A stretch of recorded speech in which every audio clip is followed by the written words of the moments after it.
alright. Hello children. In this video, we will learn about the climatic zones of the earth. Right? Yesterday, we learned about the main 5 parallels of latitudes. So, regarding that important latitudes, the climatic zones of the earth is divided, or it is also known as heat zones of the earth, or you can say temperature zones of the earth.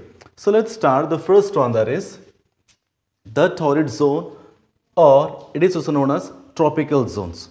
Why the climatic zones are divided is because of the earth's spherical shape and due to the inclination of the axis, rotation and revolution of the earth, the surface of the earth do not receive the same amount of the sun rays. The surface of the earth do not receive the same amount of sun rays, right? So due to that reason, what happens?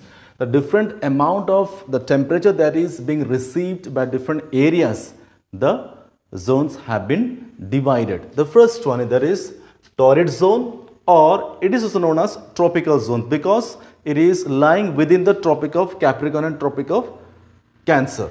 So that lie between Tropic of Cancer and Tropic of Capricorn. This is Tropic of Cancer and this is Tropic of Capricorn. So between these areas is termed as torrid zone. These areas, let me shade. So these areas are part of torrid zone.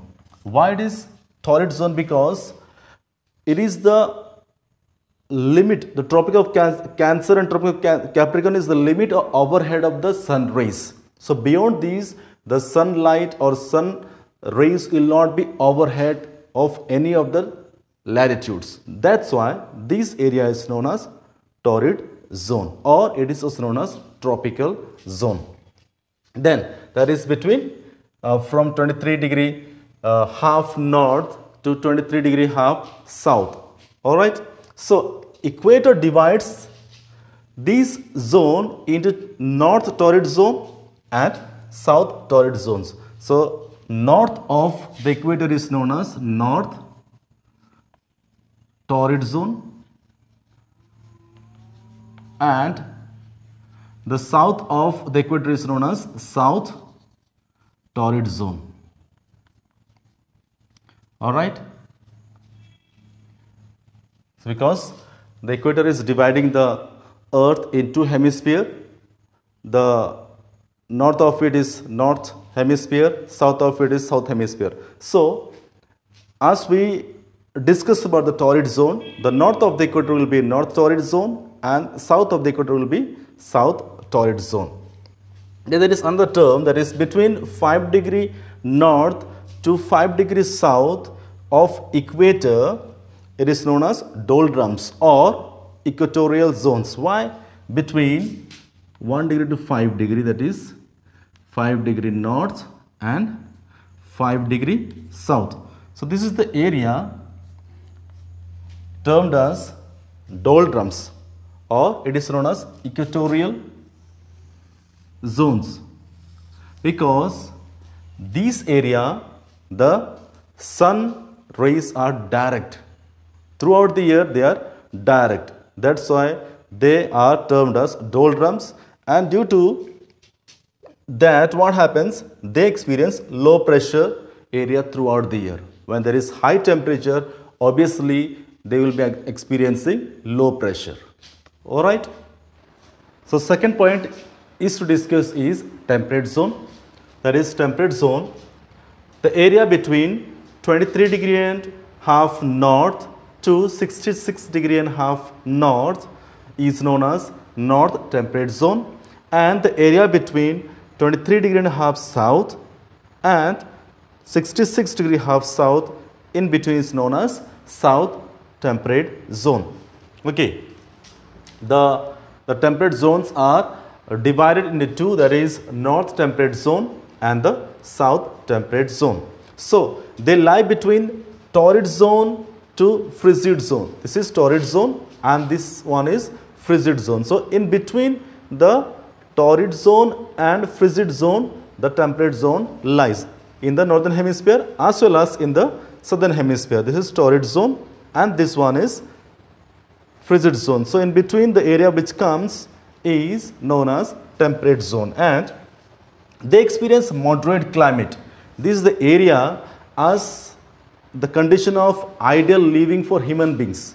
It is not too cold, not too hot. So what happens? Because of the ideal temperature, the most of the populations are found in this area, right? Due to the ideal temperature, and as they do not receive the direct rays of the sun. This area do not receive the direct rays of the sun. Okay, they receive slanting rays as it is the limit of the overhead of the sun. Beyond these, the sun rays will be receiving slanting ways or oblique ways. Okay, and due to that, what happens? There is a great difference of temperature in summer and in winter. In summer and in winter, there is a great difference of temperature. You can see the summer season, the days are longer.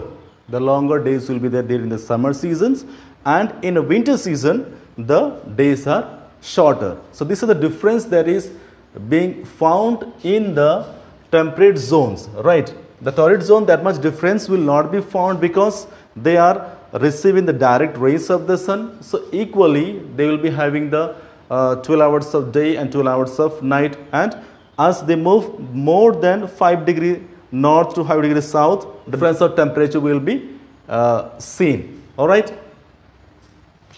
So here is the third point that we need to discuss. The third point is that is frigid zones, and they lie between Arctic Circle to North Pole, that is 66 degree half north to North Pole, that is known as North Frigid Zone, and 66 degree half south to South Pole, that is known as South Frigid Zone, that lies between Antarctic Circle to South Pole.